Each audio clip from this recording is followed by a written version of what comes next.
Happy సేవా సంస్థ అధ్యక్షులు సయ్యద్ ఘనీబాషా ఆధ్వర్యంలో కావలి పట్టణంలోని 17వ వార్డు బుడమగుంట గిరిజన కాలనీలో 150 మంది నిరుపేద గిరిజనులకు దుప్పట్లు, స్వీట్లు, బిర్యానీ ప్యాకెట్స్ పంపిణీ చేశారు. ఈ సందర్భముగా ఘనీబాషా మాట్లాడుతూ తన మిత్రుడు Guntur circle inspector S Vijay సహకారంతో ఈ వితరణ చేపట్టామన్నారు. వారి తల్లిగారైన ఎస్ సాలమ్మ తృతీయ వర్ధంతి సందర్భముగా ఇంతటి మంచి కార్యక్రమాన్ని నిర్వహించినందుకు విజయ్ చంద్రను వారి కుటుంబ సభ్యులందరినీ ఈ సందర్భముగా సంస్థ తరపున అభినందించారు. విజయ్ చంద్ర మాట్లాడుతూ పిల్లలను పనులకు పంపకుండా మంచి చదువులు చదివించాలని, విద్యే మీ పిల్లలకు ఉజ్వల భవిష్యత్ అని, ఈ రోజు వసతులు ఉచితంగానే ప్రభుత్వాలు కల్పిస్తున్నాయని, కష్టపడి చదివితే ఉన్నత శిఖరాలకు చేరుకోవచ్చన్నారు.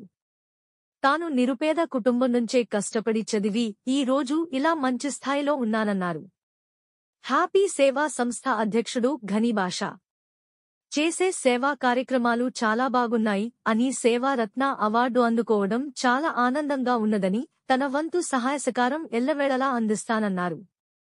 ఈ కార్యక్రమంలో సంస్థ ఉపాధ్యక్షుడు విజయ్ దేవరకొండ, సభ్యులు చేవూరి ప్రభయ్య, అంచిపాక హజరత్తయ్య, సయ్యద్ నౌషాద్ అలీ, లోక్ అదాలత్ సభ్యులు M Malakondareddy, Karunya coaching centre correspondent Sivanarayana, Nalanda school ఉపాధ్యాయులు షేక్ ఖాదర్ బాషా, విజయ్ చంద్ర కుటుంబ సభ్యులు పాల్గొన్నారు.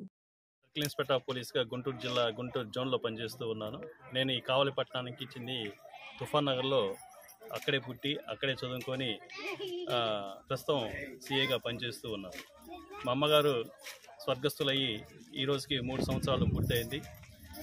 ఆమె జ్ఞాపకార్థం ప్రతి సంవత్సరం కూడా ఏదో హంగులు ఆర్భాటాలు చేసుకొని డబ్బులు ఖర్చు పెడితే అది మా వరకే మేము సంతృప్తి చెందగలమే, కానీ ఈ విధంగా పేదల మధ్య ఎంతో కొంత వాళ్ళకి చేస్తే ఇది నిజమైన సంతృప్తినిస్తుందనే ఆలోచనతో నేను ఈ కార్యక్రమాలకి శ్రీకారం చుట్టడం జరిగింది.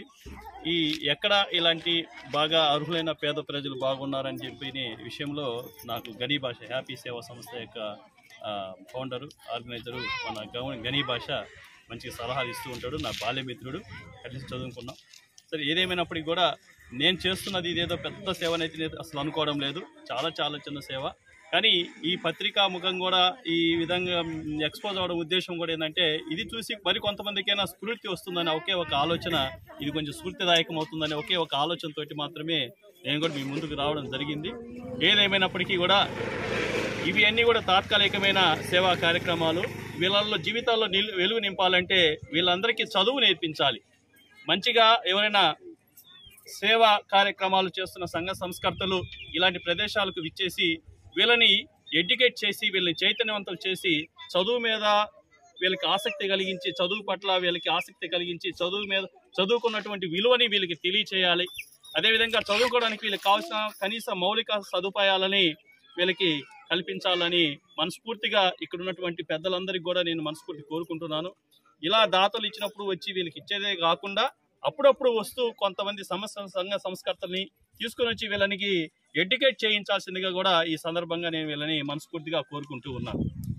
వీళ్ళు కూడా ఇక్కడుండే విద్యార్థులు, చిన్న చిన్న పిల్లలు, బుజ్జి పిల్లలు ఉన్నారు. వాళ్ళందరినీ కూడా ఆ స్థాయికి తీసుకెళ్లడానికి తల్లిదండ్రులు మీకు అందరం కూడా నేను మనస్ఫూర్తి కోరుకుంటున్నానమ్మా. మీ పిల్లలను చదివించండి. చదువు అంతా ఉచితంగా ఉంది, మంచి సౌకర్యాలు చదువుకోవడానికి ప్రస్తుతం మంచిగా చదివించండి. మీకు ఏదైనా అవసరాలు వస్తే వీళ్ళ ద్వారా, అంటే పిల్లలకి ఉపయోగపడేది, పిల్లల చదువుకి, మీ జీవితాలకు ఉపయోగపడే ఏమైనా ఉంటే వీళ్ళ ద్వారా మాలాంటి దాతలకి ఎవరికైనా మీరు తెలియచేస్తే మేము కూడా దానికి కృషి చేస్తామని చెప్పి కూడా పోయిన సంవత్సరం చెప్పాను. కానీ ఈ సంవత్సరం వరకు కూడా నాకు ఎవరు కూడా పిల్లల చదువు కోసం ఇదని ఇంతవరకు ఎవరు రాలేదు. కానీ మీరు అలా పిల్లల చదువు కోసం వాళ్ళకి మనం ఇచ్చే పెద్ద ఆస్తి ఏంటంటే చదువు మాత్రమే. మన అంబేద్కర్ మహానుభావుడు, అంబేద్కర్ దేవుడు చెప్పినటువంటి విషయం ఏంటంటే, ప్రపంచాన్ని మార్చగలిగిన శక్తి ఒక చదువుకు మాత్రమే, విద్యకు మాత్రమే ఉంటుంది. మనిషికి విలువ అనేది కేవలం విద్య ద్వారా మాత్రమే వస్తుంది. కాబట్టి మీ అందరూ కూడా పిల్లల్ని చదివించండి. చదివించడంలో కష్టమే లేదు. మనకి ఉచితంగా పాఠశాలలు ఉన్నాయి, దగ్గరలో ఉన్నాయి. పాఠశాలను చేర్పించండి, చదివించండి. పిల్లల్ని చదివిస్తే మీ జీవితాలని, వాళ్ళ జీవితాలు మారుతాయి, మీ జీవితాలు కూడా మారుతాయి. కాబట్టి ఈ సందర్భంగా సంఘ సంస్కర్తలకి, ఇలాంటి సేవా కార్యకర్తలకి నేను చెప్పేది ఏంటంటే, వీళ్ళకి అప్పుడప్పుడు కూడా వీళ్ళని ఎడ్యుకేట్ చేస్తూ చదువు పట్ల వీళ్ళకి ఆసక్తి కలిగించాలా, చదువుకి ఉన్నటువంటి విలువని వీళ్ళకి తెలియచేయాలి అనేది ఈ సందర్భంగా నేను తెలియచేస్తున్నా. ఏదేమైనప్పటికీ కూడా మా కుటుంబ సమేతంగా వీళ్ళ మధ్యలోకి వచ్చి మా అమ్మగారి జ్ఞాపకార్థం ఈ విధంగా చేయడం అనేది నాకు చాలా సంతోషంగా ఉంది. ఈ అవకాశం కల్పించినటువంటి ఈ హ్యాపీ సేవా సంస్థ సంస్కర్తలకు, వాళ్ళ సేవా కార్యకర్తలకు, వీళ్ళందరికీ కూడా మీ పత్రికా ముఖంగా నేను కృతజ్ఞత తెలియజేస్తూ ముగిస్తున్నాను. నమస్తే.